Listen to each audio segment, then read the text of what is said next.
मराठी.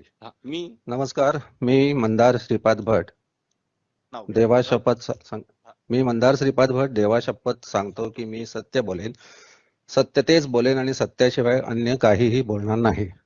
नमस्कार सर्वांना, good morning. 25 February 2025 रोजी पण मी हाच मुद्दा उपस्थित केलेला.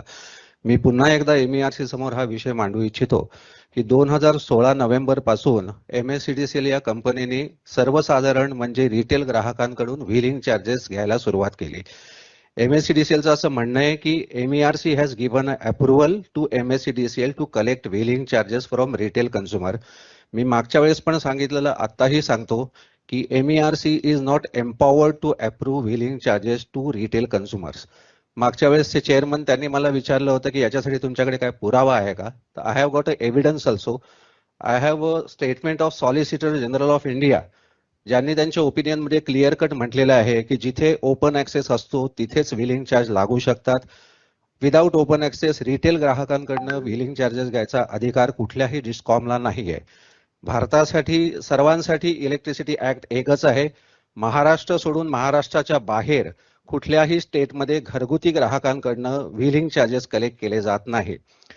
आमच्या मते MSCDCLनी महाराष्ट्राच्या जनतेची फसवणूक केलेली आहे. व्हीलिंग चार्जेस घरगुती ग्राहकांकडनं घेणं it is pure violation of electricity act. आता याच्यासाठी मागच्या वेळेस चेअरमन साहेबांनी मला सांगितलं होतं तुमच्याकडे काय एव्हिडन्स असेल तर तो दाखवा. So if you permit me I can read the opinion of solicitor general of India. मला वाटत नाही या स्टेटमेंटला कोणी चॅलेंज करू शकेल. Can I read for you? ज्याच्यातनं हे सिद्ध. Have you submitted that already? I have already submitted to MERC. That's good मी enough. MERC ला गेली 3 वर्ष करस्पॉन्डन्स करतोय की जर व्हीलिंग चार्जेस रिटेल ग्राहकांना तुम्ही अप्रूव्ह केले असाल तर इलेक्ट्रिसिटी ऍक्ट मध्ये त्याचं प्राविधान कुठे हे दाखवा आणि आम्हाला त्याचा पुरावा दाखवा की हे तुम्हीच अप्रूव्ह केलेले आहे.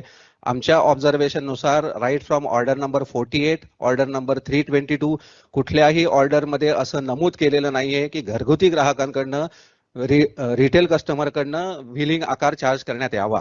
If you read the order number 48, order number 48 मध्ये फक्त 5 करोड रुपये अॅन्युअली कलेक्शनचं बजेट दिलं गेलं होतं MSCDCL ला. हे ऑर्डर नंबर 48 मध्ये क्लिअर कट मेन्शन आहे.